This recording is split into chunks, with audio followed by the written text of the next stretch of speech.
પૂર્વ મંત્રી નાનુ વાનાણી છે તેમનો એક પત્ર સોશિયલ મીડિયામાં વાયરલ થયો છે અને તેમણે કહ્યું છે કે ભારતીય જનતા પાર્ટી છે તે વિનાશના રસ્તે જઈ રહી છે અને આ મામલે આ પૂર્વ મંત્રીએ પ્રતિક્રિયા પણ આપી છે.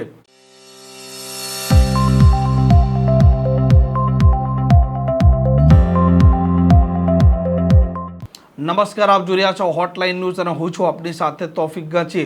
ગુજરાતની સરકારમાં પૂર્વ મંત્રી નાનુ વાનાણી છે તેમનો એક પત્ર પહેલા સોશિયલ મીડિયામાં વાયરલ થાય છે અને તે લખે છે તેમાં કે ભારતીય જનતા પાર્ટી વિનાશના રસ્તે જઈ રહી છે. જેમ કોંગ્રેસનો વિનાશ થયો તેમ ભારતીય જનતા પાર્ટીમાં હવે વિનાશના રસ્તે કેટલાક લોકો વળ્યા છે અને આ મામલે આ પૂર્વ મંત્રી નાનુ વાનાણીએ પ્રતિક્રિયા પણ આપી છે.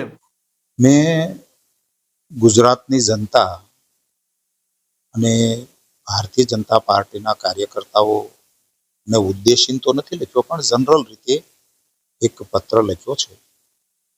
એમાં ભારતીય જનતા પાર્ટીના ભવિષ્યની અને સાથોસાથ ગુજરાતના ભવિષ્યની પણ એમાં ચિંતા વ્યક્ત કરી છે. ભારતીય જનતા પાર્ટીમાં થોડા સમયથી એક એવું કલ્ચર ડેવલપ થઈ રહ્યું છે કે જો જીતા વહી સિકંદર. પછી એ સિકંદર કેવા છે, ક્યાંથી આવ્યા છે, એની વિચારધારા શું છે, એની નૈતિકતા શું છે, એને ભારતીય જનતા પાર્ટી સાથે કોઈ સંબંધ છે કે નહીં, કાંઈ પણ જોયા વગર આંખો બંધ કરીને ભરતી શરૂ થઈ. એનાથી ભારતીય જનતા પાર્ટીનું મૂળ વૈચારિક સત્વ અને તત્વ નાશ પામતું હોય એવું જ્યારે મને લાગી રહ્યું છે. ત્યારે નાશ એ રીતે કે આવા સિકંદરો ભવિષ્યમાં રાજ્ય અને પક્ષને કેટલું નુકસાન કરે ને એની કોઈ કલ્પના નથી કરી અને ચિંતા નથી કરી. એ ચિંતા વ્યક્ત કરવા માટે મેં આ પત્ર લખ્યો છે. મુખ્ય મુદ્દાઓ: ભારતીય જનતા પાર્ટી સત્તા કેન્દ્રિત વિચારધારાની જ્યારે નજીક સરકી રહી છે ત્યારે કોઈ પણ પોલિટિકલ પાર્ટી માટે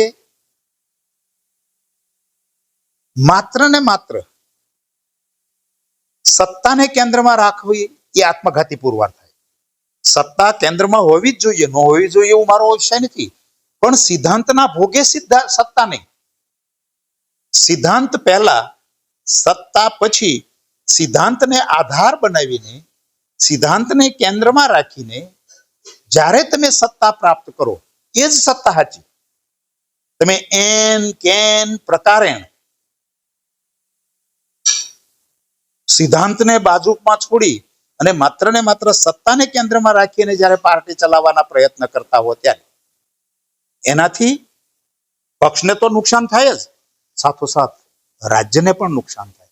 ભારતીય જનતા પાર્ટી ને 1995 આ રાજ્યની જનતાએ શા માટે ચૂંટીને મોકલી ભાઈ? સત્તા માટે મોકલી છે. સત્તામાં તો કોંગ્રેસ હતી જ. સિદ્ધાંત પરિવર્તન માટે ભારતીય જનતા પાર્ટીને સત્તા આપી છે અને તમે એ જ રસ્તાઓ ઉપર જો ભારતીય જનતા પાર્ટી આજ જતી હોય તો 30 વર્ષ પછી ગુજરાતની જનતા એવું ફીલ કરી રહી કે અમે છેતરાણા.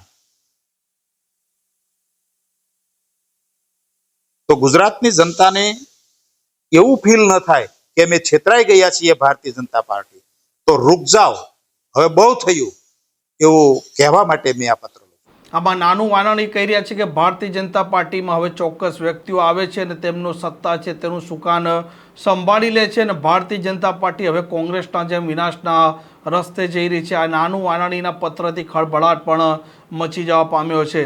આ પ્રકારના સમાચાર, પ્રકારના અહેવાલ માટે હોટલાઇન ન્યૂઝની આ ચેનલ જોવાનું અને સબસ્ક્રાઇબ કરવાનું ભૂલતા નહીં. નમસ્કાર.